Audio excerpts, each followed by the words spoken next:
everyone. Good afternoon, good morning, good evening, wherever you reside in the world, ladies and gentlemen. This is your boy CIZZY back at it again with another The Culture Talks podcast episode.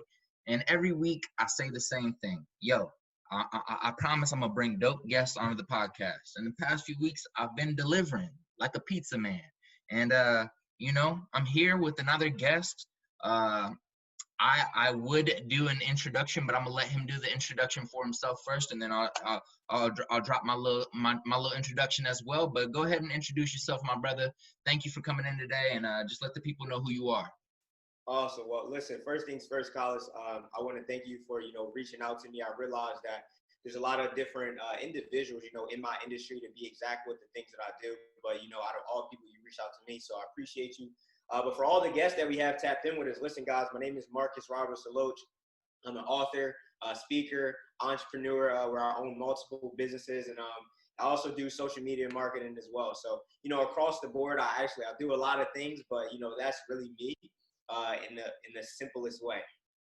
Man, and just to get off to a good start real quick, ladies and gentlemen, don't be scared. I said this in a few other episodes, and I'm sure we'll touch on it throughout this episode, but don't be scared to have a broad foundation of different skills that you have so that you can utilize all these skills to attack a certain problem, to attack a certain career path or business endeavor.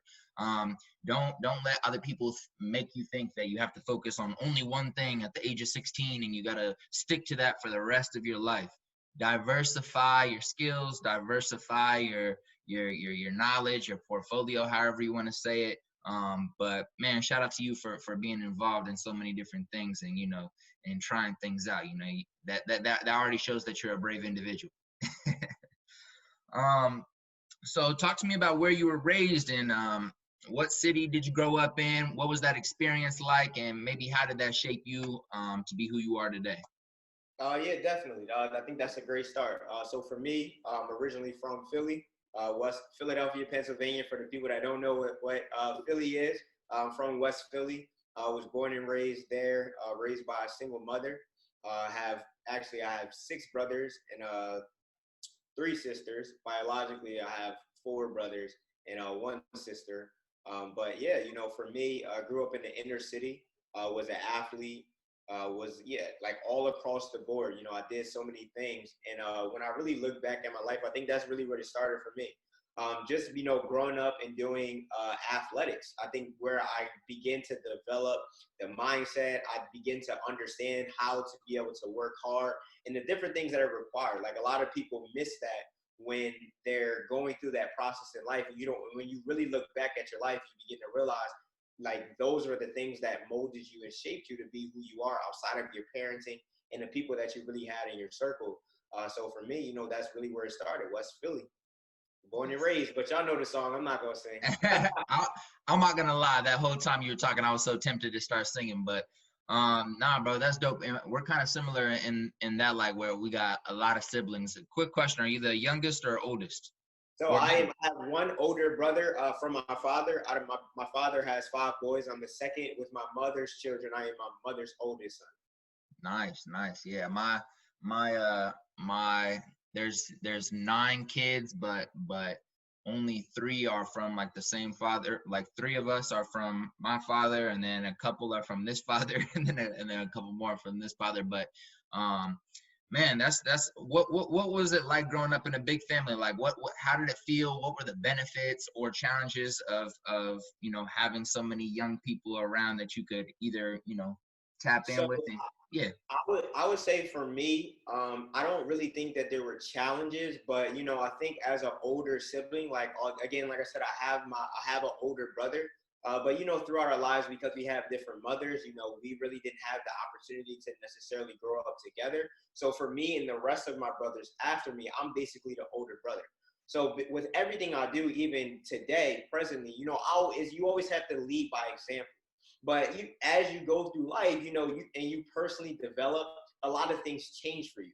And when I look back, to my younger days, I really wish that, I could have maybe matured a little bit faster. because again, you don't even realize how much your siblings are really paying attention to what it is that you do and how much of an example you really have to set. Where now, like I said, we're pushing forward everything that I'm doing. I have a reason why I'm doing it, but I always strive to lead by example.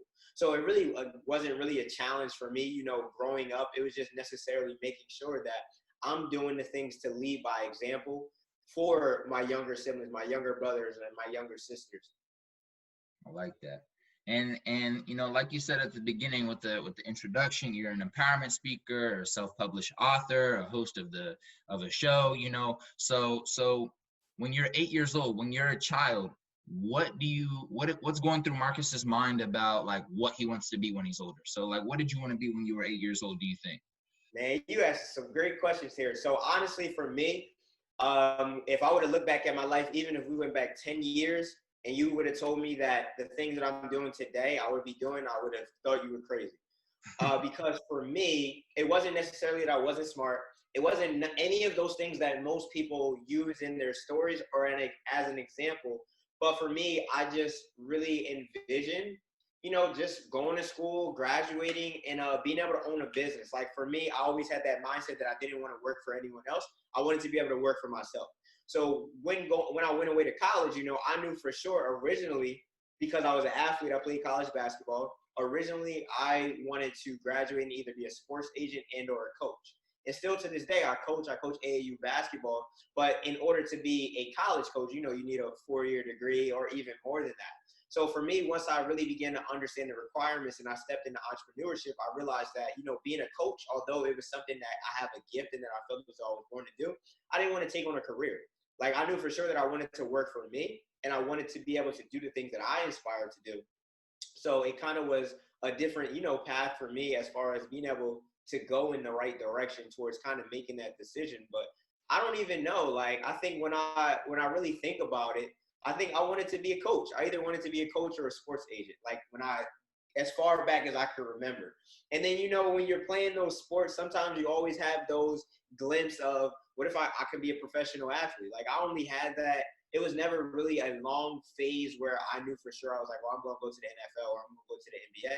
Because once reality really began to set in for me, I realized that I was skilled. I realized that I could play the game well, but it wasn't something where I wanted to take it to the professional level. It was like, let me utilize this to get through school, pay for my education, and then, take that education and do whatever it is that I desire to do. So I hope that answered your question.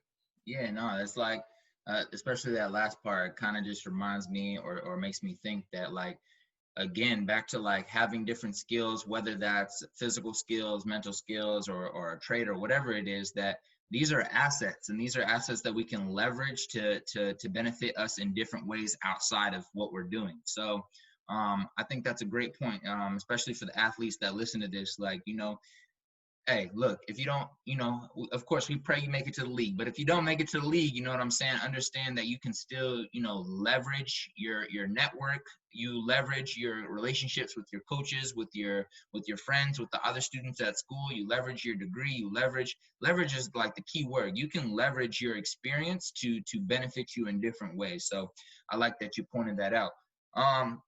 And again, like about your childhood or maybe just your young years, like was there anybody as you were growing up, especially through the transitionary period where we're getting more mature between 13 and 18, was there anybody you were really looking up to as like an influential individual that you wanted to lead your life in the path of, or was it? So yeah, so I would definitely say, when I think about it and when I think about sports, for me it was definitely Kobe Bryant. Rest in peace. I know a lot of people. Kobe impacted people in a lot of different ways. So I wasn't always a basketball player. It was something that I started to do, and then I made a decision that I no longer wanted to do any athletes, and I was going to commit to just playing basketball. But again, for me, Kobe Bryant was always one of those figures where, although I never had the opportunity to meet him personally, I think he led by example with his will. Like he always had the will to want to win. He had that mentality of I'm going to do whatever it takes. And I think that's what really attracted me to him. But, outside of that, I had a lot of great coaches in my life. Like I had a lot of great little league coaches that really pushed me to develop a mindset of doing whatever it takes, like doing whatever it takes. And I think now from the business world, and the way that I carry myself and all the things that I do, I have now developed that same mentality and mindset that no matter what it is that I'm doing here, I'm going to make sure that every single day that I wake up, I'm going to give this my everything. I'm going to give it my all. I'm going to do whatever it takes. It's even like I have whatever it takes as my wallpaper on my computer as an example. But it's just developing that mentality where a lot of people in life, they don't realize that how you do anything is how you do everything. That was one of the biggest things that my mentors, pointed out to me, is that it's the small things that lead to the big things in life. So for me, just understanding that earlier on and carrying it into everything else was, really huge for And growing up, like, did you know or want to stay in Philly? Like, what's your connection with your city? Like, how do you feel about your city? What do you envision for what you want to do for your city? Like, I know for me, just to give you an example of like kind of what I'm trying to ask, like, me. growing up, like I grew up out here in Kansas City, Missouri, Jackson County, whatever you want to call it, and I didn't have a good relationship with it here. I didn't want to stay here. I thought, that there wasn't any opportunities. I thought that all there was violence. I thought that all that was, and especially as I started to get older, I was like, okay, friends dying, friends going to jail, friends doing drugs, friends doing. I was like, man, I want to get out of here. This is a trash place. But then as I got older, I developed a love for my city. This is what created me. This is where my mindset comes from. This is like everything that's, obviously there's more purpose, God and family, but like purpose in regards to like what I want to do for my community all comes from like my experiences in my city. So now as I gotten older, I've been able to develop a love and want to like, give back in a certain way. So just talk about your connection to Philly and, growing up, did you want to stay? Did you want to go? Just talk a little bit about that. Yeah, definitely. So I'll lead into that. So what the number one key point that I want to point out is for anyone that kind of even has that same mentality. For me, one of the things that I've been able to learn through mentorship and just personal development is that, change only comes when you make a commitment. So what do I mean by that? If you're in the inner city or you're in a specific environment and you know for sure that that environment isn't the best, and or that you want to be able to go other places, and or that you want to commit to being able to do, it starts with making that commitment first. Like, so for me, as far as Philly goes, I went away to college. Like I moved from Philly. My mom moved over to New Jersey because the schooling was a little bit better. Just trying to get out the city where we weren't too far away from family and everything going on in the city, but we weren't directly in the city. So it allowed us again to be able to get that education. But once school was over and I went away to college, I had the opportunity because I wanted to expand my horizon. I wanted to see more than what I was accustomed to growing up. Where growing up, I had the opportunity to live in Philly, Delaware, or not Delaware, Maryland, and a couple of other places. But primarily, for the most part of my life, I was in the city where, seeing violence, seeing a lot of my friends go, to jail, turn over to the streets, doing a lot of those different things. For me, I didn't want that life. So I went away to college. And when I went away to college, I first went to Virginia.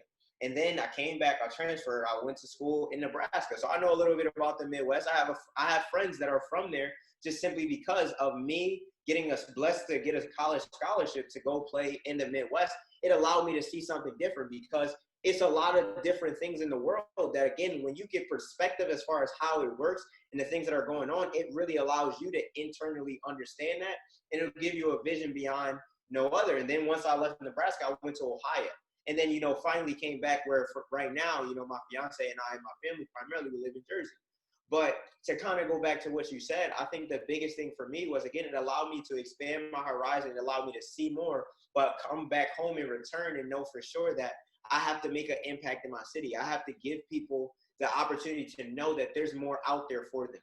You can't allow the people that are in your environment or the people that are around you to limit yourself. Like a lot of people they feel like that hold is on them or that they can't go beyond what they see. You don't know what you don't know. So if you never take the opportunity to go and live in another state, or you never get out of your comfort zone, like how would you really know the type of experience? So for me, it's just, being able to inspire people in Philly and outside of Philly, just with the network and different things, to know that, there's opportunity out there for you wherever it is that you go. And if you choose to stay, it's okay. There's nothing wrong with staying, but make a commitment to, change. Make a commitment to make a difference. Like, because a lot of people they won't do that. And because they won't do that, it doesn't allow them to get to the next level in their Man, those was bars right there. life. No, thank you. And yeah, real facts though about, travel. I think like traveling, experience different cities, experiencing different, because every city got a different culture. Every city has different people with different experiences. That there's so much that you learn. There's so much struggle that you go through, as well as so much like dope things that happen, even in the Midwest and Nebraska. Like there's so many different experiences, thought processes, perspectives that you can gather from experiencing different cities, that I think really it's beneficial to at least leave your city wherever you're at for at least 1 year at the least. You know what I'm saying? That's what I'm always going to suggest to people. Like, love your city, have passion for your city, rock with your city till the end. I'm with that, but definitely take at least 1 year to experience another place, because there's a lot of learnings and insights you can gather from that experience. So thank you And for it kind of, sharing. to piggyback off of that, like the biggest thing is that a lot of people don't understand that information changes situations. I think I already said that earlier on in our interview, but when you have information, when you're able to understand different things, it allows you to be able to educate and inform yourself, but so many other people, because you have that information. And a lot of people don't seek out to get that information or to see more than what they already know. And then they look at their lives and it's like, well, why am I still in the same space that I was 5 years ago? Why has nothing changed for me? And again, it's because they don't have the information to be able to change their situation. Man, fire. You talked a little bit about college. So what did you study for your time in college, and maybe what are some benefits of a college experience for those of the young kids that are watching this and are planning on going to university or are in the middle of university? Just talk about some of the benefits and then talk about what you studied. Right. So when I went to school, it's crazy now that I think about it. My major changed 3 times, and it wasn't even intentional, because I wasn't one of those people where when I went to school, there's a lot of people that go to school, and when they get to school, they don't know what they want to do. It's just kind of like, I'm going to school and, I'm going to just study general education or something like that, and I'll figure it out. For me, I knew for sure that, like I told you earlier on, it was sports. So I was like, okay, I can go to school, I can be an athletic trainer. So by me getting a degree in athletic training, it will follow behind me in sports. Like it'll like exactly what it is that I want to do. But then I didn't love anatomy. Like I strongly disliked anatomy. Same So here. because I didn't like anatomy, I was like, okay, I got to do something different. Where then I changed it to sports management, because I still, like I told you, I wanted to have that background in sports, and with sports management, then I got the opportunity to learn about the business side of sports and be able to still carry myself well as far as coaching. But then as an athlete, because I had to transfer, when I transferred, they were like, we don't have sports management. The only thing that we have is business. And if you want to be a coach and or if you want to be a sports agent, that degree, it will still be able to carry on for you. So I was like, okay, if that works out, and then I changed it again to business management, where once I got to business, I was like, yo, I want to own my own businesses. Like for sure, when I graduate from school, I don't want to coach. I don't want to do nothing. Like I want to own businesses where I don't have to work for anyone else. I don't have to do anything. So it was a little bit of a transition once I really began to understand business. But for anybody, again, that maybe hasn't gone to college or is considering college, I'll tell you, first things first, there's nothing wrong with going to college at all. Like I'm not a college basher at all. But one thing that I've noticed, that I've seen from friends and family members and other people that I know, is that a lot of people go to school, they get a degree, and then they graduate, and they don't even wind up working in the field in which they went to school to study. Why is that? Because their industry maybe didn't have enough jobs available, or maybe it's something tied to that. But the reality is, again, a lot of people feel as though they need a degree in order to excel in that industry. I have multiple businesses in which I do not have a degree that says that on there, but I have now self-educated myself and or had mentors that taught me, that allow me to now go about it, where I didn't need a college degree for that. I didn't need to go to school to sign a piece of paper and get $20,000 in debt. Where again, there's a lot of people that they get influenced by our teachers, then we get influenced by parents, we get influenced by a lot of people where it's like, you got to go to college. You got to go to college. College is your only way out. No, it's not. It's not your only way out. And you don't have to settle for that if that's not what you see for you. You have to understand your vision. The biggest opportunity in which college allowed me to do is expand my network. I have so many people in my network where if I decided that I didn't want to go to college, or if I decided that it wasn't for me, I would have never met those people. I would have never had those experiences. Things would have never happened for me that have now down the line personally developed me and or helped me in a way where I have good friends or whatever it is for that matter. So, first things first, a lot of people, like we already said, information. You have to get information on why do you want to go to college? What benefit will it have for you? What can it do for you and your family? And then once you have educated yourself on that, then make the decision. Don't just do it because everyone around you is saying, you got to go to school, you got to go to school, you got to go to school. Because then you get there and you're like, oh, I hate this. Man. I hate this. I hate studying. I hate doing all this. And again, sometimes it's worth it. Sometimes it's worth it to be able to stick it out. But you got to make sure that you're educated before you do it, because what will happen is, again, you'll go there, you'll come out 4 to 6 years down the line, and now you graduated with $20,000 plus in debt, and you're not even working in the field in which you desire to do. So it's so important to be able to continue to educate yourself before you make that decision or you move forward with it. Man, again, fire. Ladies and gentlemen, if you're listening to this episode right now, I hope you're enjoying. If you're watching, thank you for watching. We got Marcus over here dropping gems on your head top. You done know, brother. I'm gonna transition a little bit. So you teach people how to find their purpose, and purpose is talked about a lot, on your page as well. So I have a two-part question. What is the difference between passion and purpose, if there is one? And then I actually answer that first, and then I'll ask the second part. Okay, so I love this question right here. So there's a huge difference between passion and purpose. So I'll give you an example, right? Let's say, for an example, me. Let's say I was passionate about the sport tennis. I watched it. I fell in love with players like Venus and Serena, just as an example. And I began to develop a passion for it. But then I stepped on the tennis court and I was terrible at it. A lot of people in life feel as though because they are passionate about something, it's what they were called to do. That's wrong. That's absolutely wrong. A passion is something like developing a passion for something is something that you like to do, something that, maybe you have a desire to be able to educate it. But here's what I'll tell you. Your purpose is connected to your gift. Your purpose means that your gift, let me go back before I even say anything about your purpose. Understand your gift. Your gift is something that comes naturally to you and hard to everyone else. What is it that you can do where you blink your eyes and it's like, I got that done, versus everyone else around you and or other people that they struggle to be able to do it. One of the biggest things for me is that I realized that through my words, through the way that I speak to people, that's a gift.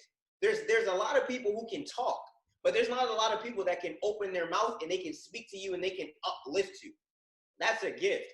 Being able to draw, I actually did some research, and everyone has the ability to be able to draw, but to be able to look at someone's face and to be able to draw it on a piece of paper without having to trace or do anything, that's a gift. Where again, a lot of people don't understand their gift or what it is that they can do, so they're not able to be able to understand and walk in their purpose. Your purpose is something that you were called to do. It's something that's why you're here. And a lot of people, again, they don't realize that, and then they settle. And because they settle, it doesn't give them the opportunity to excel in life, because you settle for less when you know you deserve more. Oh my gosh, I hope y'all better take some notes on this. I'm trying to tell you. So it's so important, again, to be able to understand the difference between passion and purpose. Passion is something that you are attracted to, that maybe you favor. Your purpose is something that you're called to. Your purpose is something that you were born to do. And when you're able to separate the two and you're able to understand the difference, you're now able to say, okay, I'm passionate about this, but I was born to do this, because there's a difference there. Yeah, you gonna just have me over here pausing and taking it in myself. Nah, that was fire. No, and then I guess it's kind of separated, so I guess it's not really a two-part question. But was there a moment in your life where you felt like you didn't have a purpose, or where you hadn't, um, yeah, let me just ask that. Was there a moment in your life where you felt like you didn't have a purpose, and when did that transition happen where you know, were able to separate passion from purpose and then find your purpose? Absolutely. So I'll kind of go back, and this is why I wrote. This was the inspiration behind me writing my first book, Bigger Than You. What is your purpose? For me, earlier on in my teenage years, you know, my preteen going into my teenage years, I struggled with self confidence. And the reason why I struggled with self confidence is because I didn't believe in me.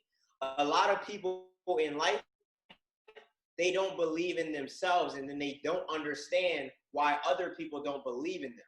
So once I was able to transition my mindset and I was able to begin to believe in myself, I began again to see the different things in which I was gifted. In my entire life, I always had teachers that were pointing at my gifts, and I didn't pay any attention to it. Throughout my entire life, I always had teachers say, Marcus, you are a great and excellent writer. I just say, okay, cool. Like that's not. I'm a basketball player. Like I'm an athlete. Like okay, that's cool that I can write. But you know, like what does that have to do with anything? I was always that friend, and anybody again that's known me from childhood to now, and or that came into my life that is really connected and close to me. I'm always the person that, let's say again, maybe you're not having a bad, maybe you're having a bad day. Maybe someone said something to you. I was always the person like, hey, are you okay? And or the person that's doing everything in his power to make you feel better. That's a gift. That's where, again, I realized and I begin to understand later in my life that that's empowering someone. When you have the ability to be able to do that, there it can take you beyond what you see, like we already talked about. So once I begin to understand those things, I begin to understand I have a purpose. This is what I was called to do. So I never at a period in time in life, because earlier on in your life, most like when you're 13, 12, or whatever age limit earlier, even your teenage years, you're in your high school, you're not really paying attention to those things. You're trying to fit in. You're trying to blend in. You're trying to, you know, follow the trends, different things like that. So I never in my life felt like I didn't have a purpose. I just didn't understand my purpose. And again, that's where a lot of people fail, which is why I wrote the book in the first place, for you to really be able to understand first and foremost who you are, for you to really begin to develop the mindset of what it is that you want to do. And then once you understand those things, the rest of the dots will connect for you. And everything begins to move forward in the right direction for you because you started with those simple things and you connected those dots, and now you're moving forward. Hey, I don't know if any of y'all can hear me in here, but I need everybody in the room. You know what I'm saying? Come on in. My boy's spitting facts, man. I love it. I love it. Um, so I have a question about, well, you know, a few more questions about purpose. So, what would you say? Actually, I'll ask that question later. Do you have an acronym or anything that you go by to like break down purpose? You know how like certain people will have like, you know, like you remember in school math, like PEMDAS and things like that. Do you have anything like that for purpose or anything in that realm? Like how do you how do you how do you yeah, man. I'm gonna stick with that question right there. Do you have any like acronym? So I don't necessarily have it. So yeah, did we were talking about acronyms, and if you had an acronym specifically for purpose or something like a guideline when you think about purpose, and when you're breaking down like the definition or how to find it with you know, clients or people you're trying to help out, is there any specific guidelines you go to when you're trying to break down purpose into pieces to explain to somebody? Yeah, so there's with me, and I actually talk about this again in my first book, Bigger Than You, again, because that's the book that really focuses around purpose. There's something in my book in which I call the Fab Five Ingredients, right? So this is actually, and I have this isn't even the first chapter of the book. You got to read through it, and I think I have it in about chapter 3. But there are 5 different things in which I tell you to write down on a piece of paper. And even for anyone, again, that's going to be listening to this, write it down. That still doesn't mean you shouldn't grab the book, but write this down, because if you apply these simple things and you're able to understand this will allow you to begin to move in the right direction towards your purpose. So number 1, right? Out of the Fab 5 ingredients, number 1 is who you are to the world, right? Meaning, who are you? How do you identify? When people see you, people that know you, how do they identify you? Who you are to the world. Number 2, right? who you do things for. Your meaning, your reason why. Some people hear reason why and they have an understanding, especially if you're in business, you have an understanding behind your reason why. If you don't know what your reason why is, it's something that wakes you up every day. It's something that moves you towards what it is that you want to do. Like, if you don't have a reason why you're doing something, then most of the time you do it nonchalant, which goes back to what we already talked about earlier in our interview. How you do anything is how you do everything. So number one, just to go back, who you are to the world.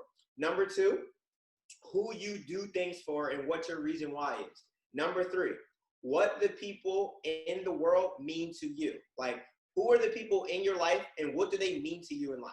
By you, again, beginning to understand that, it'll allow you to know these people that you have in your life, because some of us just have people in our life and they have no value. They have no value. They're serving no purpose. But when you have the right people in your life and you understand what they mean to you and why they mean something to you, that allows you to be able to do it, right? Number four, what you do. What do you do? Some people have no idea what they do. If I ask you a simple question like, what do you do? You'd be like, I don't know. So if you don't know what you do, you need to figure it out. You need to figure out what you do and, like I already said, why you do it. And then the last one is, how have you developed and changed as a result of satisfying others? Bringing value. The more valuable that you become to other people, the more money. And again, life isn't about money, but money is absolutely important. A lot of people try to pretend as though money isn't important, but a lot of people, again, don't even realize that you can't do anything without money. The clothes that you wear on your back, the house that you live in, the lights that you turn on, the shoes that you put on your feet, all of those things cost money, plus more. Those are just some of the things. So being able, again, to understand how have you developed and what people have you satisfied as far as providing value to them. So those are, again, I talk about that in my book, and I realize I ran through that quickly here, where if y'all got to rewind it back to listen to it again, do that. Or what you could do is just order the book. It's in the book. And I literally, again, give a breakdown of that. Yeah, guys. So it's called Bigger Than You, What Is Your Purpose? There we go. It's available on my website at iammarcusrd.com. You can go grab it. I'll personally sign it and ship it to you. I ship international too. So if you are international, I'll ship it to you as well. But listen, I'm trying to tell you, this book is valuable. And I don't say that because I wrote it. I say that because of how I was guided towards writing it. Like, I'm not here to force my religion on anyone, but I'm trying to tell you, God helped me write this book. I'm trying to tell you the game that's in this book is serious. And if you really read it and apply it, you can change your life. So yeah, bro, I hope that was able to, I know I took a little longer on that, but I hope that definitely answered your question. No, it did. And then also, I just want to touch on what you just said right there. Ladies and gentlemen, if you've been listening to the past 30 minutes, you already know my young brother here is providing value. So that's another reason behind doing these podcasts is I can bring individuals to you guys that I think provide some source of light, some source of information, some source of value. It may be through music, it may be through business, it may be through spiritual means, it may be through whoever I have on, it may be through real estate, whatever it is. I bring these people on here because I've done my research and I trust in what they're doing. And then when they come on here and talk, it's a chance for them to, share their value so that you go and support them and also support yourself, because, people help people, and that's how the world works. It may be through monetary, it may be through non-monetary means, but regardless of what it is, we all here to serve each other. So, man. So one more question about purpose, and this pertains directly to you, man. How would you describe your purpose here on Earth? Yeah, simple as that. Right. So I would definitely say for me, I believe that I was called to empower people through my voice and through my work. So what do I mean by that? Like we already talked about earlier on in this interview, I've realized that I have a gift, and this is not to brag because it's something that's a fact. Not many people can open their mouth, speak, provide value, and uplift you. There's a lot of people out there who label themselves as motivational speakers that when they talk, they make you feel good for a couple of moments and or maybe an hour or two. And then after that hour, you go back to who you are. And then it's just like, wow. For me, one of the biggest things that I always try to focus on is not only just empowering you and uplifting your spirit, but giving you the how-to and a game plan as far as how to move in the right direction. There's a lot of people that tell you the what, but they don't tell you the how. So for me, I believe again that I was called to empower and give you the how to move towards what it is that you are supposed to be doing here on earth, but also through being able to write. Like a lot, you can read, like not a lot of people can write things on paper. And again, for you to be able to read it and be able to apply it and take action behind it. So I believe again that I was just honestly called and born to uplift and empower people, all across the board. I love it. I love it.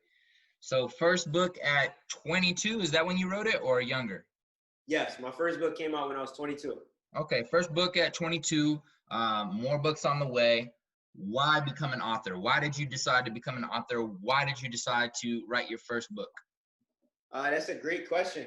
And honestly, for me, like we already talked about, I didn't like 10 years ago, if you would have told me I was going to be an author, if you would have told me some of these things, honestly, I would have thought you were crazy. I'd be like, nah, me, nah, that's not what I see. That's not what I know. But when you're able to, like, I'm trying to see how I can word this here. When you're able really to, like I feel as though when you get in touch with God or when you get in touch with the universe for that matter, and you're able to begin to personally develop and understand who you are as a person, you then begin to realize what it is that you're supposed to do or what it is that you're supposed to be doing. But a lot of people don't want to take the time to do that. And because they don't want to take the time to do that because it's too hard, it's going to take too long, or whatever their excuse is, because all excuses are equal, in my opinion. Any excuse that you give, they're all equal according to your life. But, when you're able to really do that, it reveals so much to you. And that's really what it was for me. I just begin to receive messages in so many different ways that, if I really sat here and I explained it, some people would be like, what? Like, just like watching TV shows, seeing different things and just it all correlating and connecting like, yo, this is what you're supposed to be doing. And I'm just like, okay, okay, you can't ignore it. So that's really what it was for me. Man, and that last three words you just said right there, you can't ignore it. I think that happens actually quite a lot, is that people are presented with their gift right in front of their face, but for some reason they can't recognize it and they decide to ignore it over and over and over again. And it may be because of fear, it may be because of lack of self-confidence, it may be a lot of things. But man, whether it's reading Marcus's book, whether it's watching Eric Thomas on YouTube, whether it's watching Tony Robbins, Gary Vaynerchuk, whatever you guys need to do to figure out how you can stop ignoring your gift, I think that'll help you out. Simple. And I'll kind of follow you, and I'll say, all you have is all you need. Like, and I talk about this in my new book, which I can't reveal it all, but I definitely recommend, again, if you haven't pre-ordered my ebook, Go Get the Mindset Shift, listen, go get it, because I'm telling you, when it drops, it's going to be serious game.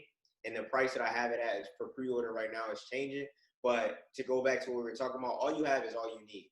Because a lot of people feel as though where they are in life, that they need more, or that they have to be a certain person, or that they have to have a certain amount of money, or that they have to look a certain way in order to be able to walk in their purpose, or in order to be able to change their life. And it's not true. Every successful person that started somewhere and grew to be who they are, and they're still growing, they're still developing, they're still working. But a lot of us, again, don't realize that what we have right now, we feel as though it's not enough. It's not enough. And you have to realize that that's not the case. Like, what you have right now is all you need to get you to the next level in life. You just have to be willing to understand that there's going to be a learning curve. You just have to be willing to understand that it's not going to be instant gratification that happen right away. And you just have to lastly be able to understand that if you are doing it for the right reasoning, the universe is going to work it out in your favor every single time. Intention is everything. Intention is everything. So for those people out there who are listening to this episode and they might be feeling inspired because they're like, bro's young, I'm young, I have a lot of thoughts, I have a lot of things going on in my head, I think I can write a book, and they're getting some motivation, some inspiration. Can you kind of just talk about the process of, like, the literal process of, like, how one writes or a book, how one self-publishes a book, and then how somebody can, like, just talk about the process. How do you get the paperback? Who do you hit up? Who do you email? Just some kind of tangible information for people who are looking to become an author or looking to write a book. Right. So the number one thing that I'm going to say, and a lot of people may hear, and they're going to be like, well, clearly, number one thing is just start. Just start. Just start. Thanks. And the reason why I say that is because a lot of people overthink it. And my mom says it all the time: when you think long, you think wrong. Stop overthinking the process and just start. Begin to write your thoughts down on paper. Begin to get it in the right order. Begin to do those things. And once you start, things will begin to fall in place. But also another thing is, if you're someone who's listening and this is something that you're thinking about doing, I have an academy. It's called So You Want to Be an Author Academy. It's an online community that I'm building where I teach individuals how to write and self-publish their own book. But also, I now have a book publishing company where there are a lot of individuals, again, in the world who really need the guidance and the direction. So with So You Want to Be an Author Academy, what it is that I'm doing is I'm going to offer you the guidance and the direction, but I'm also, again, now going to be able to offer you the opportunity that if you want to, you can sign with my book publishing company. And there's nothing wrong. A lot of people have to educate themselves on the difference between self-publishing and publishing, like publishing through a company, because there is a big difference. But a lot of these publishing companies, they don't really give you much rights to your work. They you have to pay a certain amount up front, and or they take a lot of money from you long term. Where self-publishing, you completely are in control of everything. But if you need more capital and it's a longer process where basically you're doing your promoting, you're doing your marketing, you're doing all of those things. But to not get off a topic here, the number one thing that a lot of people just have to do if you are someone that aspires to write a book is you just got to start. Like, you just got to start, and you have to understand that it's going to be a process, and you have to be willing to go through that process, because there's 3 different things that I'm not going to tell you guys on here. But as far as the process goes, and I'm not going to tell you guys not because it's a secret, because one of the things that I realize is that a lot of people won't share with you the things that they know, but I don't want to get too off topic here, which is why I'm not saying it. But the number one thing in writing the book is, again, just beginning. And the last thing, because there's 3 steps, is finishing. And there's a middle part. But there's beginning, there's a middle part, and then there's finishing. A lot of people just begin and they never finish. And that's a life thing. A lot of people just begin things in life, but they never finish. And then they wonder why in different areas of their life, they just begin and they never finish. There's a difference. So once you are able to understand that, I'm telling you, so much will change. It's actually extremely powerful. And like you said at the beginning, some people might listen to that and be like, well, duh. But it's actually really not a well, duh moment. You know what I'm saying? That's some real shit, to be honest.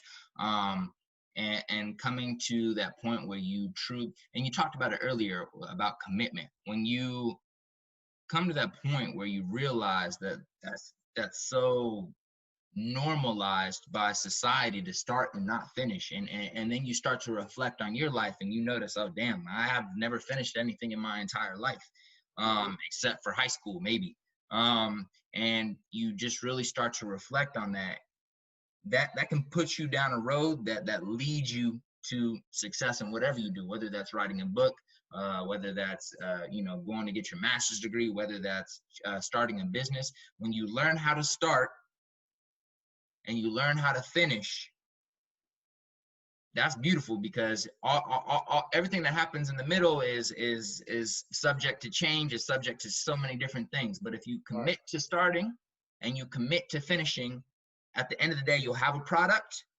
whether that product is, new intellectual property, or whether that's an actual, physical product. You'll have a product.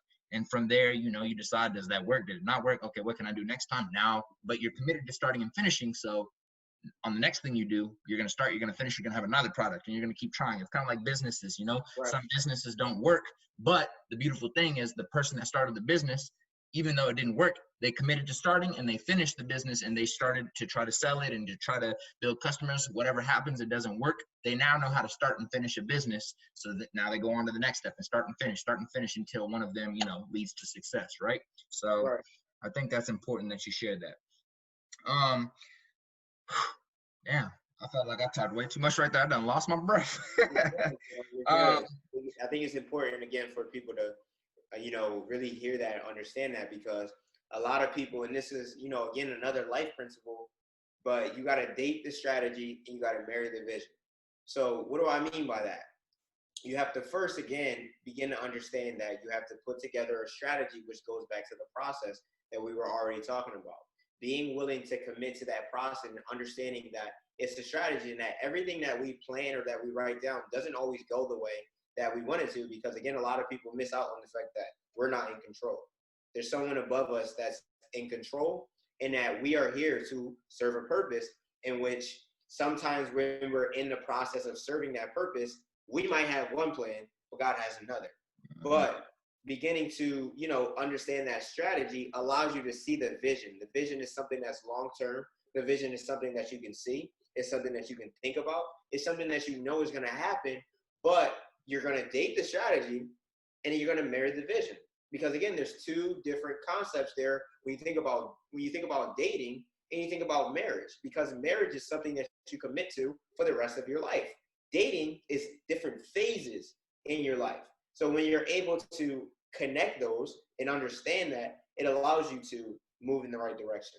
Man, I think that's powerful to use those terms, because it's also, when we think about real life relationships, when we think about loyalty, when you're dating someone, when someone else comes around, you could be like, I ain't got time for that. I'm dating somebody. So just like you're dating the strategy, you marry the vision.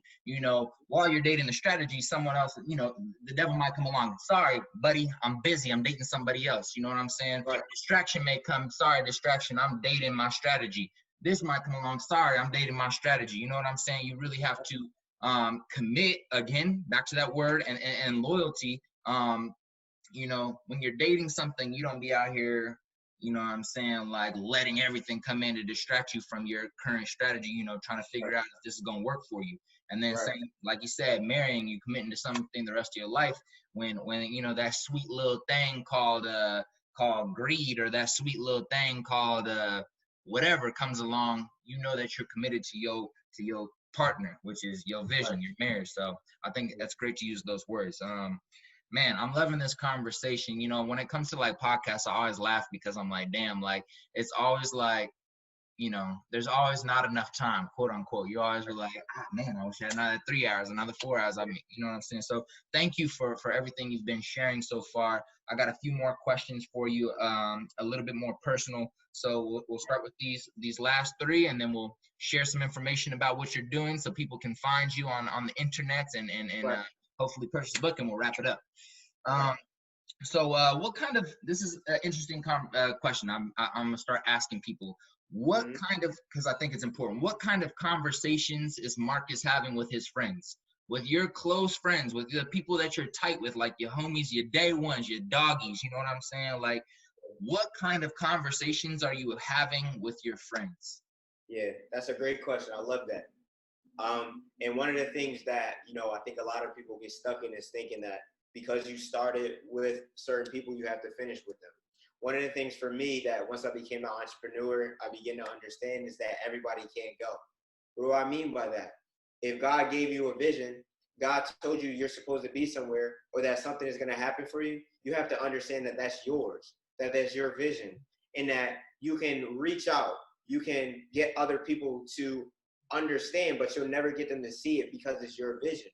So for me, I really live and die by your network is your net worth, because a lot of people don't understand that. Who you have in your network, if you were supposed to be wealthy and or rich, or whatever terminology you want to use with those people, that have already happened for you. You don't know what you don't know. So because you don't know what you don't know, there's always more to learn. So because there's more to learn, if you and your homies or your girlfriends or whatever you use the terminology as, if y'all not learning and leveling up together, you in the wrong. If you're the smartest person in the room, you're in the wrong circle. My mentor told me that. And I live by that, because if I'm the smartest person with all of the people that I'm around, how am I getting better? How am I getting better? I'm not. So it's important for you to surround yourself and be around people that are going to help and accelerate and take you to the next level in life. Because what that allows you to do is now see where they are and have something to look forward to. Versus a lot of people, again, you look at your boy, you look at your parents, you look at what they have, and then that's all you know. That's all you know, because that's all you've seen. But when you, again, you get around a different circle, you have different conversations. I'm trying to tell you, it allows you to put yourself in the opportunity where things are different for you. For an example, I have a new organization now that I just launched that I would definitely call this. I'm telling you, bro, you got to be a part of our community. It's called Purpose to Prosper. And I got together with two gentlemen. One is named Tay Epps, and the other one is named Dana Williams. He goes by Philly's Motivation. We just got together, and again, we created this online community where I'm telling you, in the next 6 months, where we have the vision to know for sure that we're literally going to break the internet with the value that we are going to be producing in here. But both of those individuals, because this goes into your question, both of those individuals prior to our connection were strangers. Our entire lives, we get taught, don't talk to strangers. But strangers have all the information in which you desire to know. So why would you not talk to someone that has all the information that you want to know, instead of talking to people that you know that don't have the information that you desire? We go and we ask our parents about money, when if you look at your parents and you look at their age, ask yourself, do you want to be in the position that your parents are in when you're their age? If the answer is no, that means that you have to start talking to other people that have the money, that have the lifestyle in which you desire. And that's not to bash parents at all, because again, I love my parents to death. But one thing I realize is that now my parents are 50 years old. When I'm 50 years old, I'm going to be on my yacht or on an island somewhere. My parents don't own a yacht. My parents don't have an island. Now, again, we have businesses together in which we're building. By the time, they're in the next couple of years, they're going to be straight. But I know for sure that by the time I'm their age, my life is going to look completely different. Why? Because I got information from people who started as strangers. I got information from people that were in the position in which I desire to be in. So why that's so important, because of College's question, is because a lot of you that are listening to this are getting advice from your friends. You're getting advice from your family. You're getting advice from people that don't have the information in which you need to allow you to excel in life. And that's not going to help you. It's not going to get you to the next level. So it's so important to, again, understand that and realize that sometimes you have to leave one circle and go be in another. You have to leave people behind in order to get other people in your life that are going to help you get to the next level. So I know that was kind of long, but again, bro, I thought that's so important for people to know. Major and powerful. So thank you for sharing that. And ladies and gentlemen, I want you to rewind the last 3 minutes right there and listen to what Marcus said again, because that was powerful. Matter of fact, rewind the whole damn episode and listen to it again. But we're gonna ask this last question and then we're gonna wrap it up. All right, brother. So it's 50 years from now. Marcus is, I guess, 74 or 73, somewhere around there. You have your great grandkids sitting in front of you. You don't have any of the content that you created in the world anymore. It's all disappeared somehow, some magically way. You don't have the Instagram page. You don't have your books. You don't have your webinars. You don't have your YouTube video. You don't have anything. All you have is the words that are about to come out of your mouth. If you have to give your great grandkids a piece of advice on how they should live life, what are you going to tell them? What I live by, nothing is as hard as it seems. A lot of people in life view things as hard, and or they think that something is impossible because of their perspective. But when you begin to understand that nothing in life is as hard as it seems, it can take you to a whole nother level. And again, that's what I live, I live and I die by. That nothing in your life is as hard as it really seems to be.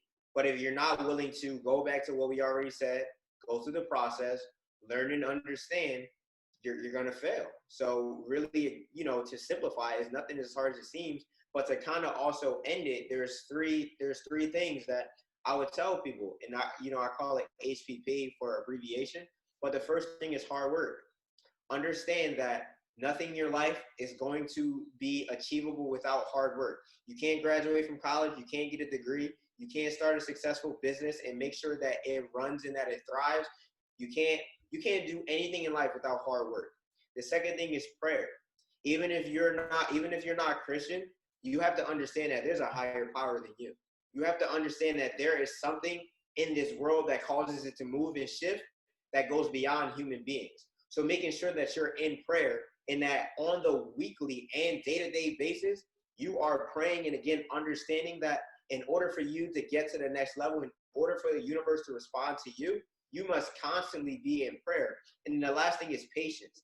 A lot of people in life lack patience. A lot of us sometimes want things to happen and it's all about timing. Everything in life happens in the right time, and I'm a firm believer in that everything happens for a reason and everything happens in the right season. You better write that down. Everything happens for a reason and everything happens in the right season. So when you understand that, that's where again you begin to develop that patience level. And because you develop that patience level, just because something didn't happen for you right away, you won't feel as though, man, this isn't going to work out. I'm never going to be able to, reach millions of people. I'm never going to be able to launch that business. I'm never going to do those things because you weren't patient. So to go all the way back and repeat it, HPP, hard work, prayer, and patience, and nothing is as hard as it seems. And when you understand those things, I'm telling you, nothing in this world can stop you. Fire. Again, ladies and gentlemen, please rewind this whole episode and pull out your notepad because I know you didn't have your notepad the first time around. So pull out this episode, rewind the whole joint, and make sure that you write some of the powerful things my guy Marcus is saying down. And along with that, Marcus, plug the people.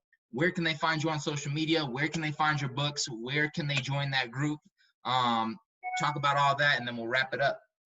Yeah, guys, so you can find me on all social media platforms. Besides LinkedIn, you would have to type in my full name, Marcus Roberts Deloach. But on all other social media platforms, you can find me at I am Marcus RD. Again, that's I am Marcus RD. You can also go on my website at iammarcusrd.com. Everything that I do is on there. And if you are interested in being able to join my new organization, Purpose to Prosper, where we have two different organizations. I didn't even break that down. We're going to have one for young adults. So if you're 17 and below, so we're going to do anywhere from 12 to 17 and then 18 and older. We have two different organizations, again, because we realize it's going to be two different types of information here. But if you're interested in joining that, again, you can go on any of my social media platforms and the link will be in the bio to be able to sign up for that. But I'm trying to tell y'all right now, especially in this unprecedented time, instead of looking for change, be the change. A lot of people are looking for the change, but instead of them taking action and doing the things necessary to be the change, they're watching and or they're following. Like, don't just be a follower. Don't be a follower, be a student. And what do I mean by be a student? Study the greats and become greater.